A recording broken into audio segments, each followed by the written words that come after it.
All right, my friends, I am super excited for this video because today we're going to be taking a short story that I wrote entirely with AI with virtually no human input whatsoever. We're going to be editing it down to make sure it is what we want it to be.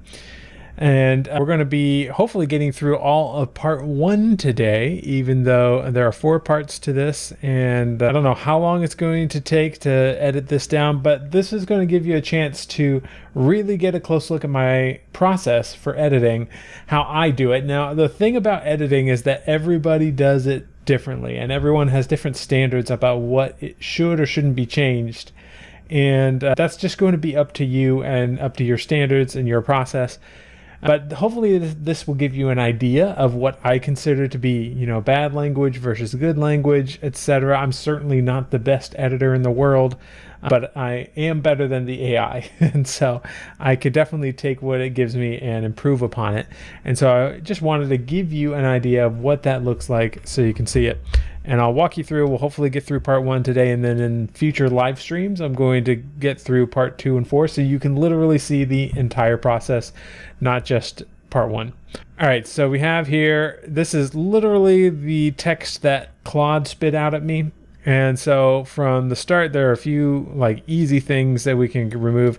We have these like little titles scattered throughout, which is just it was just its way of following the beats. It would title everything based on the title of the beats. And so step one, we can just remove all those. I'll just remove them when I see them. And all right, so let's just read through this. The air rang with a discordant melody of chaos. Not a bad opening line, but it could be better. Let's and by the way, I am in Sudowrite right now. I don't necessarily plan on using it much because I tend to do most of my edits myself. But in this case, I'm like, I don't really know what would be a better option. So let's just try rewriting it. Oh, I can't rewrite that small of text. So let's just do the second one here and just we'll say rewrite. And I'm going to say more intense. And hit go. The night sky was lit with the garish colors of destruction. The shrieking sirens pierced my ears. The walls of buildings shook and groaned as they crumbled to the ground, and then the fiery flames leapt higher as if it were some kind of demonic dance.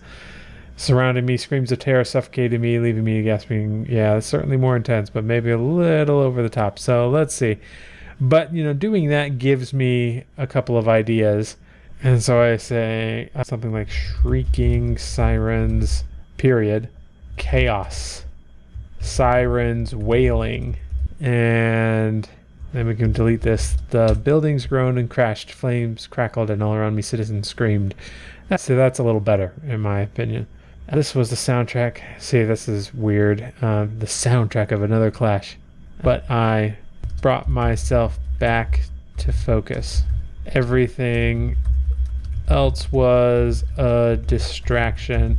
Everything except our current engagement with the malevolence. And then I can delete this here. I'm editing this first part a lot more significantly. Everything. Debris pelted my sleep black suit as I darted between abandoned vehicles, using them as cover from the enemy fire streaking overhead. See, that's good. I was focused, maneuvering on instinct. I'll say now that I was focused, maneuvering on instinct, home came easily to me. And then I'll put this as a separate line. But then it hit me, the vision. It flooded my senses with terrifying clarity, a burning projectile trailing crimson vapor shooting straight towards my chest. I saw it pierce my suit, saw my own blood bubbling from the hole that tore through me. I felt the white-hot pain bloom before everything went dark. See, that's a good paragraph. And this is why it's still faster to write with the AI and then edit rather than do it all yourself, because it would have taken me 15 minutes to come up with a paragraph that is that descriptive and good. And I've mentioned before, I'm not really good at descriptions. So all of this shooting straight through the chest, blood bubbling, white hot pain, I probably just wouldn't have put that there and it would have been worse for it. So, all right. A gas snapping back to the present, and then that's good as a paragraph on its own. The vision lasted only a second, but felt as so here's a quick tip. Anytime you see the word felt, it's usually not the best word. It's a telling word, not a showing word. And that could be a really nice signpost for you. So let's go ahead. We're going to rewrite just to see what it does and say show, don't tell. Yeah, that wasn't useful. All right, so I'm going to say the vision had lasted only a second. And I'm going to add some context in here, but like all of my visions felt as real as if it had actually happened. And that's a little better. My heart hammered against my ribs. Instead, I'm going to say, but I had never seen my own death before. New paragraph. I risked a glance around the battered car, shielding me. No sign of the fiery blast yet, but I knew it was coming. My power had shown me my death 10 seconds into the future. We're going to explain this a little bit. And as my visions always reveal, behaved. I can probably actually leave it like that. So my power had shown me my death. I'm going to make that a ... 10 seconds into the future. I took off, sprinting and vaulting over debris with renewed urgency. My mind raced. Could I change the future I'd seen? This is an unnecessary question. My mind raced. My body acted out of instinct. I had done this 1,000 times to save others, but this felt different. Yeah, there's a felt, but this was different. And we can delete this sentence here. I darted left, changing direction just as another volley of molten energy sizzled past, obliterating the car I had previously sheltered behind. The malevolents were tracking me, I was certain. Every move I made was calculated to avoid attacks I predicted mere seconds before they would land. I was locked in a dance with death herself, and so far, I was managing to stay on my feet. I like this sentence, but it's too much in the context of that paragraph. There were times when this dance was thrilling to me.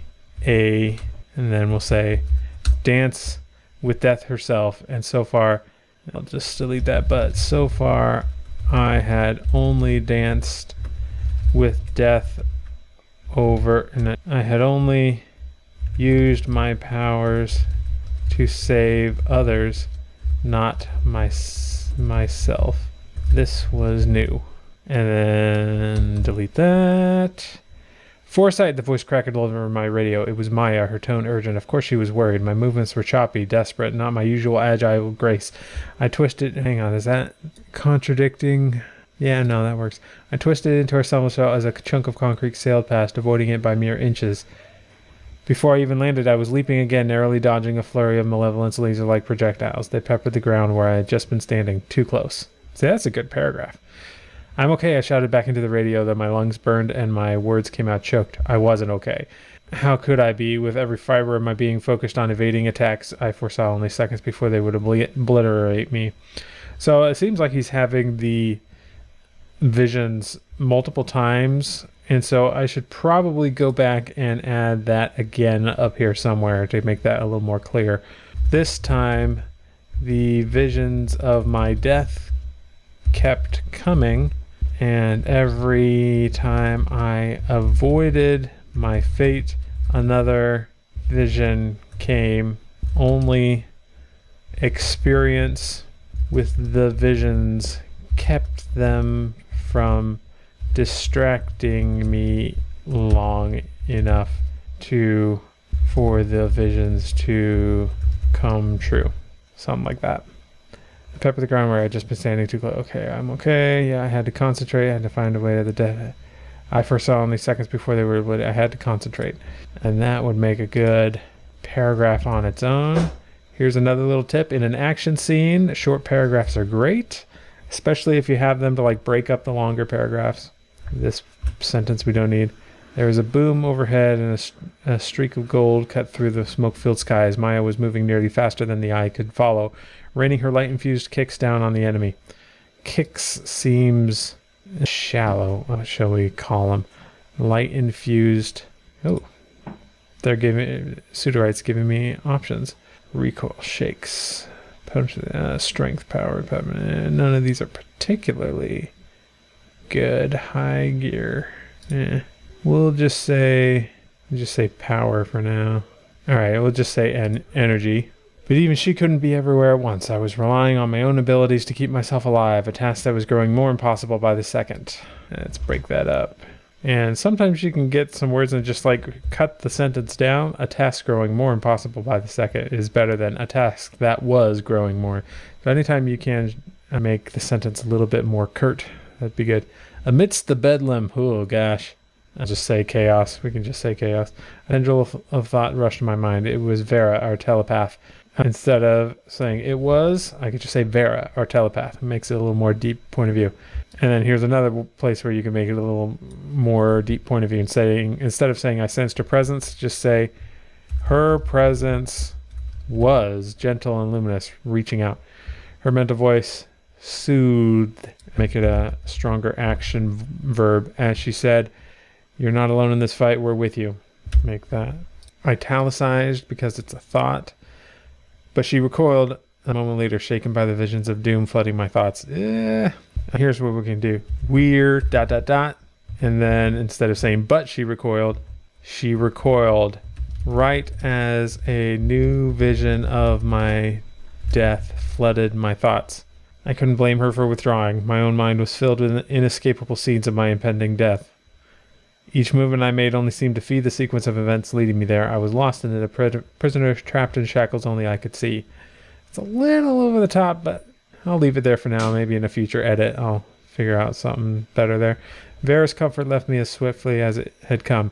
She struggled connecting with my mind when I was having the visions. Just to clarify that a little bit, I didn't have time to dwell on it. My gut tensed with this familiar instinct. Jump now. I leapt straight up, my agility fueled by precognition. An energy blast sizzled beneath me so close I could feel its heat graze my legs. It dissipated a millisecond before I landed in a crouch. My heart stuttered.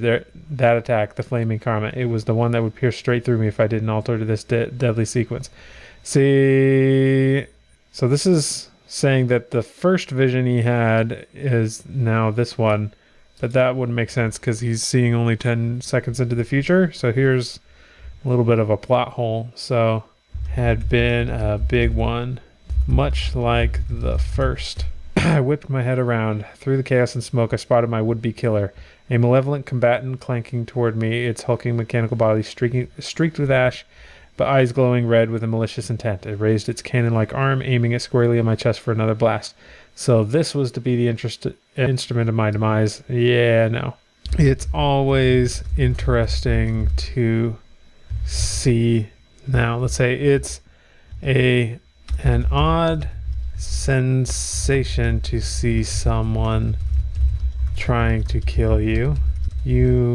It's a strong connection with another human being that most people don't have to experience. I experienced it every day. You never got used to it. A fresh sheen of cold sweat pricked my temples. I had only seconds to act before my visions became a reality. I charged straight for the malevolent, bounding and rolling to avoid the barrage he unleashed. My suit was reinforced, but it would stand no chance against the direct hit. My only option was to take the fight up close. I struck out with a whirling kick at his, we'll make this a he, knocking the cannon off target. The malevolent swiveled fluid despite its bulky frame and swept a heavy fist toward me. I flipped backwards, the drafty gust of its swing rifling my hair. We exchanged blows this way, each denying the other the opportunity to land a decisive hit. I moved on instinct, letting my visions guide my actions, mere heartbeats before impact. See, all of that, it does action. Claude does that action pretty well. The man was fast, precise, and merciless. So was I. Well, so was I. But I had been running for a while at top speed. I wouldn't be able to keep this up forever. I had to end this now, before the timeline I'd foreseen became a reality. Yeah, we don't need to do that. He's already seen that. With a burst of desperate speed, I launched a fresh assault. I glimpsed then what I needed to turn the tide. A chance swing from the malevolent had exposed something glowing at its hip. A gleaming blue crystal crackling with powerful energy. I didn't know what it was, but I knew it was valuable. My vision showed me yanking it free and using it against my opponent. It was the opportunity I needed, maybe the only way to alter my fate. I like that. It's showing that he can see into the future and see himself using this thing. That's kind of cool. I fought now with renewable ferocity, striking until the malevolent overextended itself. There. His heavy cannon arm swung wide, and I saw my window. With every ounce of speed I had left, I darted past its bulk and grabbed the glowing artifact, wrenching it free. The malevolent bellowed, enraged, but I had gotten what I needed. As I retreated several paces, heart thundering, I held the mysterious prize aloft. This changed things somehow, I was sure of it. For a moment, I thought I'd achieved the impossible. I would leave this encounter alive and deal a blow to our enemies in one move. The artifact pulsed in my hand. Foreign symbols etched on the surface, snaking like luminescent veins. The malevolence pursued me. His thundering footfalls sounding my impending doom, but I stayed out of his reach. Sometimes simpler is better. Until fresh visions flooded my mind's eye again. Myself being tackled by the malevolent, him pinning me down and ripping the crystal from my grasp. The cannon arm rising to deliver the final blow. The artifact had changed nothing, only delayed the inevitable. I was out of options, it seemed. I think the most common edit that I think I make with AI is just to trim sentences and words. Sometimes you just don't need what it gives you. Suddenly a blinding flash. We don't need suddenly. A blinding flash split the air. A powerfully familiar voice shouted, "4!" The malevolent staggered, struck square in the back by a sizzling orb of energy. Leo! I seized the distraction and scrambled away, my breath a ragged grate in my throat. The artifact slipped from my trembling fingers. I didn't care. Survival was all that mattered now. I don't really buy this. I'm just going to delete that. A deep resonant hum vibrated up through the soles of my feet, rising in intensity with each passing second. I froze. My heart seized in my chest. This was it. The vision that haunted me was becoming reality. I was out of time. Yeah, instead of just spelling that out, I could say my heart seized in my chest. Was this ... But no, this was something else. As my racing pulse quieted, I focused. His pulse raced a lot. Focus. The malevolence weapon didn't make a noise like this, and based on my visions earlier, I still had a handful of seconds before my foretold death arrived. No, this was something new, something worse. I still had a handful of seconds before my foretold death arrived, but as I turned to seek out the humming, my face went suddenly cold. No, this was something new, something worse. There, half buried in the rubble across the street, an unassuming metal cube with a dull crimson light pulsing from within. A hum grew louder, more insistent. I knew instantly what it was. A bomb. And it was about to detonate. Everything clicked into place. This wasn't just about me. The malevolents weren't targeting me out of random violence. They were trying to distract me, keep me defending myself until it was too late, until the bomb went off. I had to get it. Disarm it somehow before the entire block went up in flames. I took a reflexive step forward, only to be forced back as a fresh volley of enemy fire pelted the ground at my feet. I clenched my jaw, saving myself and saving the city. I now faced an impossible choice. I was running out of time for both. So I'm not really sure why he sees this as saving himself or saving the city. I know that's kind of what I was going for with the story. A new vision flashed in front of me. A vision of falling before the significant firepower that now kept me pinned down. Saving myself or saving the city. An impossible choice. And I was running out of time for both. Clicking my radio, I shouted, "Bomb! Quadrant Theta." Almost instantly, the rest of the defenders converged on my location in a rush of brilliant color. Tara, her eyes glowed emerald and behind her sleek visor as she manipulated the concrete debris into a shield around us. Maya, a streak of gold. Here, I'm going to actually add something here. Good thing I wasn't alone. Then he clicks the radio. Her eyes glowed emerald behind her sleek visor as she manipulated the concrete debris into a shield around us. Maya, a streak of gold as she raced to dismantle the enemies closest to the bomb. And Leo, crackling with electric energy as he provided cover fire. Together we might stand a chance. I smiled. Together we might stand a chance. Maya and Tara I smiled more in relief than in triumph. my visions had quieted, at least for now. Maya and Tara quickly cleared a path to the ominously humming device. I bolted toward it, trusting my team to shield me. Kneeling by the bomb's side, I grimaced. No interface, no display screen, just the developing whine as it prepared to erupt. We had maybe a minute before it went off. Probably less. My fingers flew over the metal casing, searching for anything that might provide a clue to disarm it, but it was just a featureless cube except for that damned pulsing light. Useless. I rocked back on my heels, desperate mind racing. Think. My visions were distracting. Let's see. I started up again. More distracting this time. Still tuned to the imminent risk to myself, I forced them from my mind, trying to see past the haze of panic and death. Trying to see past the visions. No, I forced them from my mind. At least they weren't showing me the bomb exploding yet. That meant we had a little more time. Tara maintained the concrete shield with rapidly tiring focus. Maya darted about, drawing enemy fire but unable to approach the bomb directly, and Leo keeping us safe, but looking more fatigued by the second. They needed me. For once, I needed to see beyond my own danger. With trembling hands, I pried open an access panel on the device's underside. A mess of wires and circuitry lay within. I had basic explosive training, but nothing like this. Still, I began tracing connections, delicately prodding around the tangle of components. No time for caution. If I didn't do this, we were all dead. I had to try. The city depended on it. We don't need that. Drawing a deep breath, I focused everything on the device in front of me, pushing my own fate from my mind. I had to succeed no matter what the cost.